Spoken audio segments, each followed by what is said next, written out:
찬송의 능력이라는 제목으로 말씀을 묵상하도록 하겠습니다. 자, 상황은 지금 눈에 보이는 상황은 10절에 보니까 전쟁을 하고 있는 상황입니다.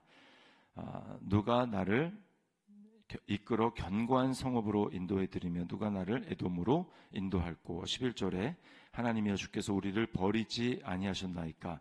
하나님이여 주께서 우리의 군대들과 함께 나아가지 아니하시나이다. 이렇게 고백을 하고 있습니다. 전쟁의 상황에 하나님이 전혀 돕지 않으시는 것 같은 이런 상황입니다. 힘든 상황에서 나를 더욱 힘들게 만드는 것은 부정적인 생각과 감정 때문입니다. 그런 생각이 나를 엄습해 오는 것이 힘든 것이죠. 그런 상황에는 생각이 꼬리를 물고 나를 올가맵니다. 힘든 고난 때문에 망하는 것이 아니라 힘든 고난에 대한 나의 부정적인 생각과 또 감정 때문에 우리가 더 어려워지는 것이죠. 사단은 끊임없이 우리에게 부정적인 생각을 넣어줍니다. 그래서 그 생각이 내 안에서 또아리를 틀고 연결하고 그리고 강화시켜서 견고한 진을 만듭니다. 우리가 믿음으로 살아간다라고 할 때 그것은 이런 생각 속에서 이런 감정이 내게 들 때 거기에 어떻게 반응할 것인가라고 하는 것이 바로 믿음으로 살아가는 것에 있어서 가장 중요한 일입니다. 그때 어떻게 우리가 반응해야 할까요? 두 가지가 있습니다. 하나는 눈에 보이는 대로 내 감정대로 반응할 수 있고, 또 하나는 우리가 믿음의 반응을 할 수가 있습니다. 오늘 다윗은 이런 상황 속에서 믿음의 결단을 하고 있습니다. 그것은 바로 찬양과 감사입니다. 1절에 하나님이여 내 마음을 정하여 싸우니 내가 노래하며 나의 마음을 다하여 찬양하리로다. 마음을 정하는 것이 중요합니다. 결단하는 것이 중요합니다. 믿음은 마음을 정하는 것입니다. 의지적으로 결단하는 거예요. 무엇을 하기로 결단합니까? 노래하며 찬양하기로 결단을 합니다. 2절에 새벽을 깨워서 악기로 하나님을 찬양하겠다고 얘기를 하고, 3절에서는 만민 중에서 또 나라 중에서 감사와 찬양을 할 것이라고 이야기를 합니다. 우리가 부정적인 생각에서 벗어날 수 있는 가장 빠른 길은 감사하는 것입니다.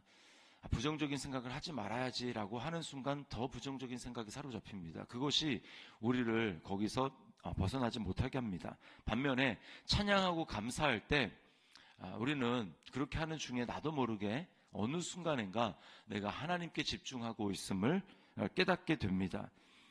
찬양과 감사의 힘은 나의 시선을 환경이 아니라 하나님께 두게 만듭니다. 입술로 고백하며 거기에 내 마음을 실게 될 때 우리는 사로잡고 있는 문제로부터 서서히 벗어나기 시작합니다. 안개가 걷히기 시작합니다. 두려움과 염려, 거짓의 안개가 사라지게 됩니다. 우리가 혼자 찬양을 하는 것이 익숙하지 않을 때 찬양을 그냥 요즘에는 어플이 다 있지 않습니까? 그래서 그것을 크게 틀어놓고 따라서 부르는 것만으로도, 내가 감정이 만약에 찬양할 감정이 아니다 그러면 찬양을 크게 틀어놓고 시간이 지나서 내가 따라 부르는 것만으로도 달라집니다.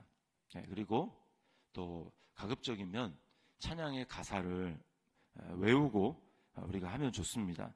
그래서 가사를 외우는 찬양의 곡조가 많이 늘어나고, 또 여러 찬양의 이제 주제들이 있지 않습니까? 영적인 전쟁이 될 수도 있고 하나님의 사랑이 될 수도 있고 또 여러 가지 많은 것들이 있는데, 그런 그 찬양들을 외워서 내가 개인 기도하는 시간에, 또 개인적으로 하나님 앞에 나아가는 시간에 그 찬양을 외워서 부를 수 있다면 그것이 곧 나의 시편이 되는 겁니다. 시편은 사실은 힘들 때의 찬양의 고백이죠. 감사의 고백입니다. 그것을 내가 고백함으로 말미암아 하나님 앞에 나아가는 영적인 대로를 닦는 것입니다. 찬양할 때 하나님의 음성이 들립니다. 찬양할 때 하나님의 약속을 하나님은 기억나게 하십니다. 오늘 다윗이 그렇게 내가 찬양하리라 이렇게 결단을 했을 때 비로소 하나님의 약속, 하나님의 음성이 들리는데, 이게 8절과 9절입니다. 길르앗이 내 것이요 므낫세도 내 것이며 에브라임은 내 머리에 투구요 유다는 나의 규이며. 이렇게 하죠. 7절부터 나오는데 하나님이 그의 성소에서 말씀하시되 내가 기뻐하리라. 내가 세겜을 나누며 숫꽃 골짜기를 측량하리라. 이제 7절부터 9절까지 나오는데 한마디로 뭐냐면 나는 살아있는 하나님이다. 내가 모든 것을 한다. 라고 하는 것입니다. 이게 하나님의 음성이죠. 찬양하게 될 때 하나님이 우리에게 이런 음성을 들려주십니다. 그렇게 될 때 우리는 염려와 불안과 걱정 그리고 부정적인 생각으로부터 벗어나게 되는 것입니다. 우리는 이런 찬양을 할 때 하나님의 음성이 내게 들려진다라는 것을 어떻게 확신할 수 있습니까? 우리가 그리스도 안에 있기 때문입니다. 11절에 이렇게 고백하죠. 하나님이여 주께서 우리를 버리지 아니하셨나이까. 하나님이여 주께서 우리의 군대들과 함께 나아가지 아니하시나이다. 주께서 우리를 버리지 아니하셨나이까. 이것은 감정이잖아요. 근데 우리가 이런 감정이 들매도 불구하고 하나님 앞에 감사하고 찬양하고 그리고 그럼에도 불구하고 하나님이 나와 함께 하신다라고 하는 것을 확신할 수 있는 비결은 하나님이 우리를 버리지 아니하셨나이까 라고 그렇게 고백했던 그렇게 절규했던 분이 계시기 때문입니다. 그분이 바로 예수님이죠. 십자가 위에서 주님은 어찌하여 나를 버리셨나이까 엘리 엘리 라마 사박다니 이렇게 외치셨습니다. 이것은 정말 하나님으로부터 버림받은 자의 고백인 것입니다. 아무런 하나님의 은혜가 단 1%도 느껴지지 않는 그런 상황에서 예수님은 어찌하여 나를 버리셨나이까 라고 고백을 하셨잖아요. 근데 그 고백은 바로 나를 대신한 고백이었습니다. 내가 해야 될 절규입니다. 그런데 주님께서는 나의 상황에 대신 서셔서 그 고백을 하신 거죠. 그 절규를 하신 것이죠. 예수님은 하나님으로부터 그 순간에 완전히 버림을 받으셨습니다. 하나님의 은혜를 전혀 누리지 못하는 지옥에 버림받은 그런 존재였습니다.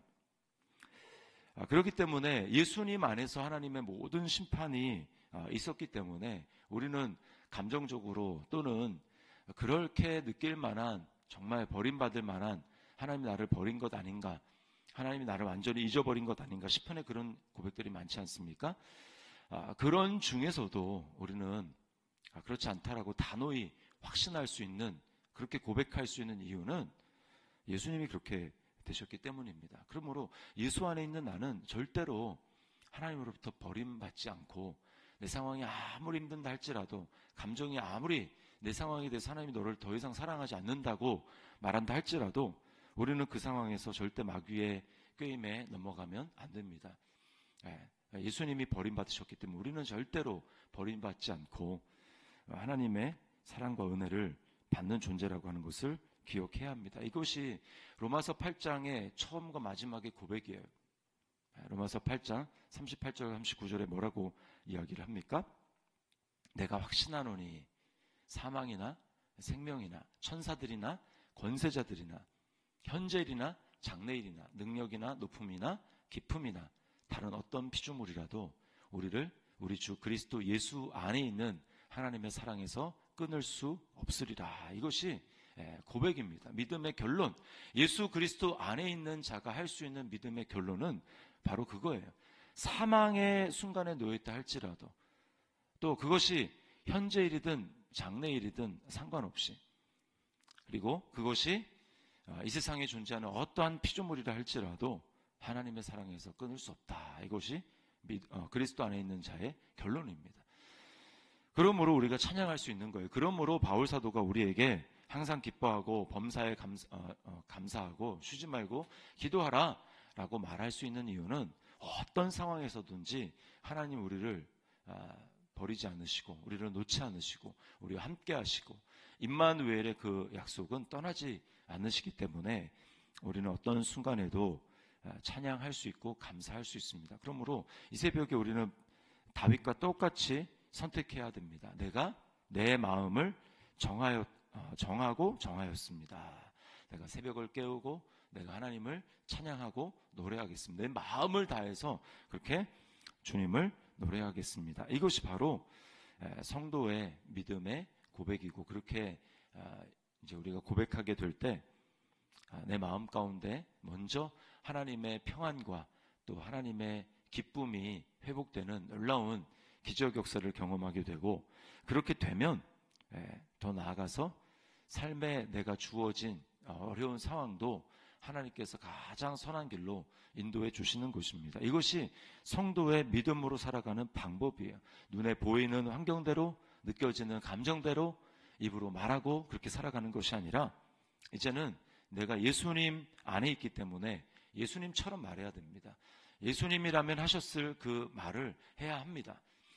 그 말은 이제 늘 하나님 앞에 찬양하고 감사하는 것이죠. 오늘 이 새벽에 이 말씀을 기억하면서 오늘 하루를 다시 한번 결단했으면 좋겠습니다. 주님, 오늘 하루를 내가 다함이 없는 이 찬송의 감사의 제사를 하나님 앞에 드림으로 하나님을 영화롭게 하는 오늘 한 날이 될 수 있기를 결단하겠습니다. 이렇게 믿음으로 나아가고, 그렇게 결단함으로 말미암아 내 마음에도 하나님이 주시는 놀라운 기쁨과 감사가 충만한 그런 하루, 주님과 동행하는 그런 하루가 될 수 있기를 주님의 이름으로 축원합니다.